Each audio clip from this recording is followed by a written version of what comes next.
Everybody talks about how exciting it is to start over, but nobody really talks about the cost. Nobody really truly tells you what it takes, what you have to give up, and who you have to become. The transformation of my story, where I am and how I got here. Episode 4, baby, coming to you. In this episode, you'll hear me talk about loneliness, but loneliness is not the story. The true story is the transformation it takes to get the life that you're shooting for. Hidden cost of transformation. It's not about the lonely nights. It's not about leaving your family. They show you the beaches, the cafes, the beautiful places, the passports, the airport. But they never show you the days when you question everything. When you feel like sometimes that you've made the biggest mistake of your life, what you have to give up and who you have to become. The cost for the life that you want and the life that you currently have. Nobody tells you this about starting over. Sometimes starting over in the life that you pray for can be the loneliest place you've ever lived. When I decided to move abroad, I was so excited.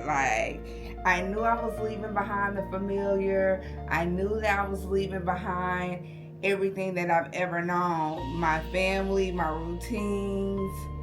I knew that. I understood that. The places where everybody knew my name. But what I was not prepared for was the quietness, the alone time, the emptiness that came along with this life. I was not prepared for that. I got the apartment, I got the views, I got to wake up and look at this every day.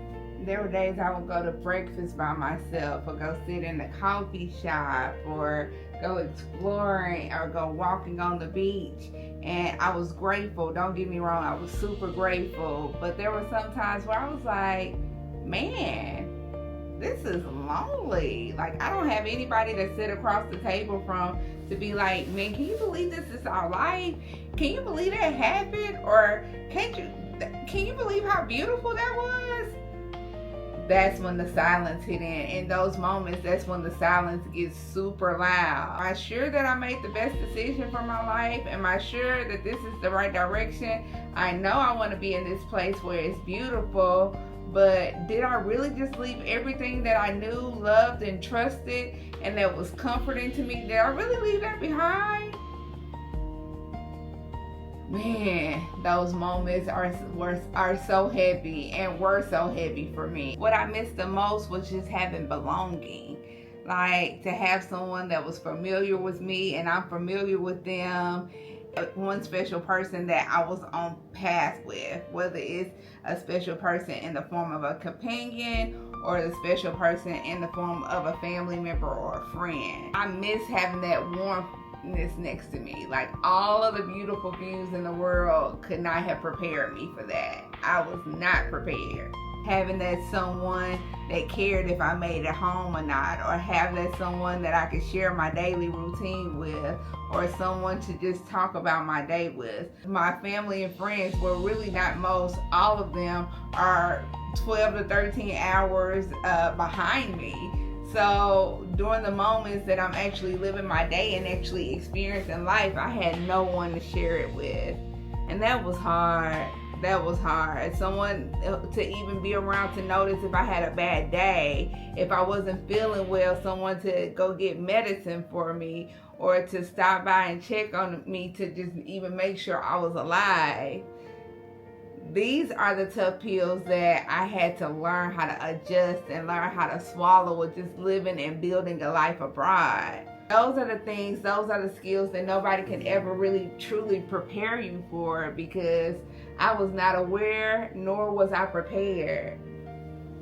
You can move to the most beautiful place in the world and have the best cost of living ever, but you can still miss your people, and you can still miss the wholeness that you feel when you're beside your people. Or there were times when I initially moved where there was a pain that hit me so hard in my gut that I didn't understand how to fix it or really understand what to do about it. And it made me question everything about my decision. Did I make the right decision? I played with that so many times back and forth. It was just very hard because, of course, you know, my mom thought, oh, it's just a phase she's going through. She's going to be back home. Or when are you going to get over this phase and stop feeling like you need to live abroad or be so far away from everybody? And I'm like, is this a phase or is this really how I want to live my life? Is this a phase or is it a transition? And if it's a transition, why is it so confusing? Why does it hurt so bad?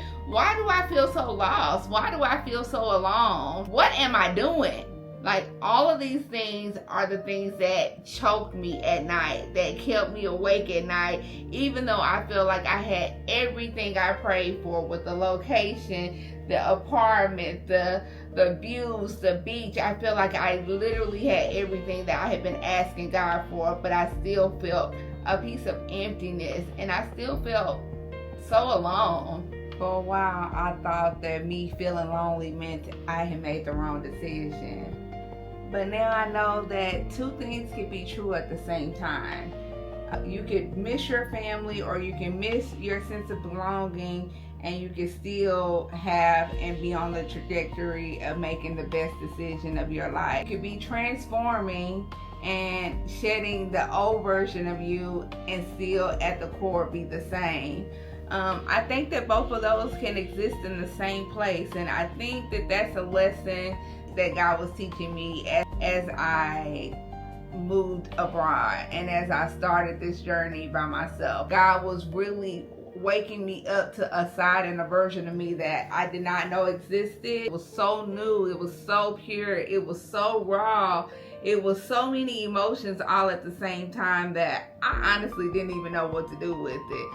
I knew that I was living, and I knew that I was in a new and a dream world, but I also needed to pinch myself because I could not process the amount of emotions that were truly just coming to me in different forms and fashions. All I thought that me being lonely meant that I was making the wrong decision, but I don't believe that anymore. I don't. I think that two things can coexist at the same time.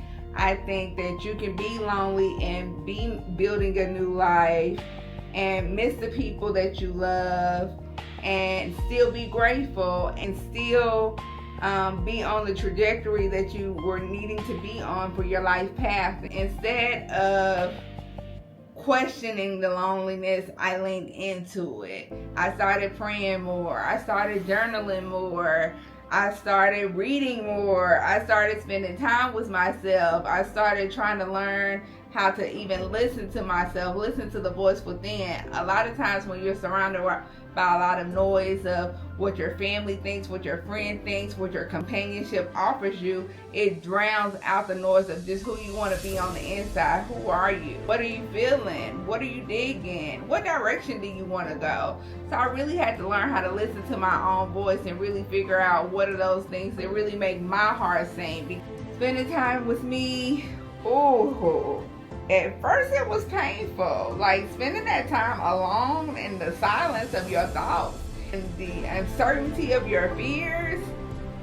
Man, it was a scary place for sure. You know, a lot of people, even at home with their family and their friends, they don't just sit alone with themselves to just hear, what is going on up here? What am I truly feeling? What direction do I really want to go for me? And if you're not whole within yourself, nothing will ever fully complete you. And that's why when it goes away, you're left feeling depleted because you've been looking at outside sources, places, and things to make you feel whole on the inside.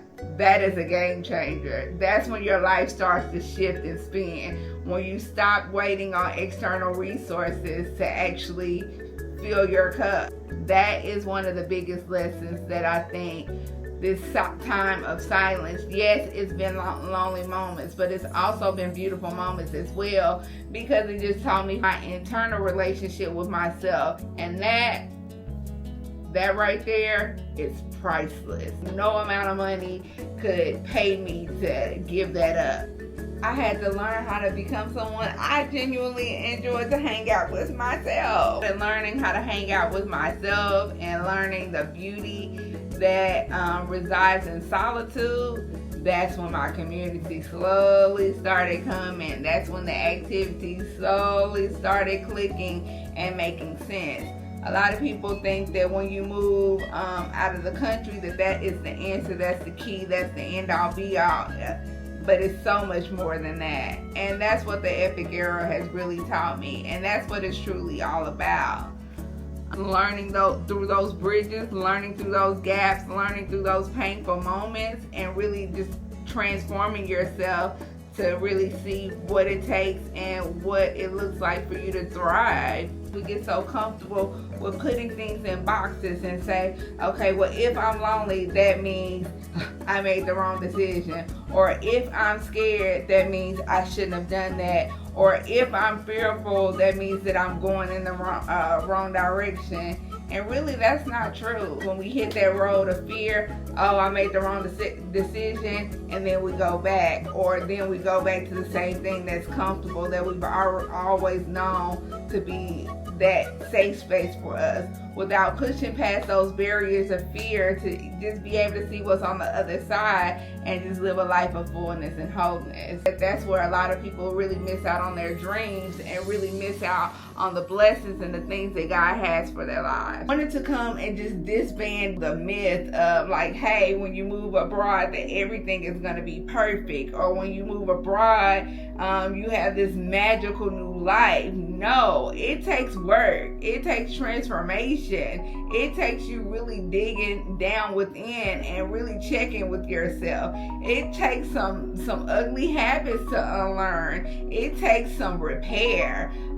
It takes some healing. It takes a strong mind. It takes determination. It's not just buying the plane ticket, finding the country, getting an apartment or a home or a villa and seeing beautiful places all the time. Underground, there's some work being done. There's some bridges being built, because you're crossing over to new dimensions and new sides and new areas of yourself that you never knew existed. And all of this is really building an overall holistic life. Learn different components of yourself, as well as build new components. You learn, scale, and grow.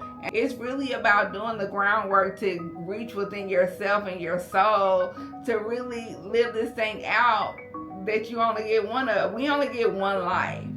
So for me, I want to live it to the fullest. I want to say balls to the wall. Like when I turn 85, I want to know that I did everything I could to become the best version of myself every day, 1% greater every day, 1% better every day at becoming the best Nicole I can. And I want to be someone that, of course, my children respect and look up to.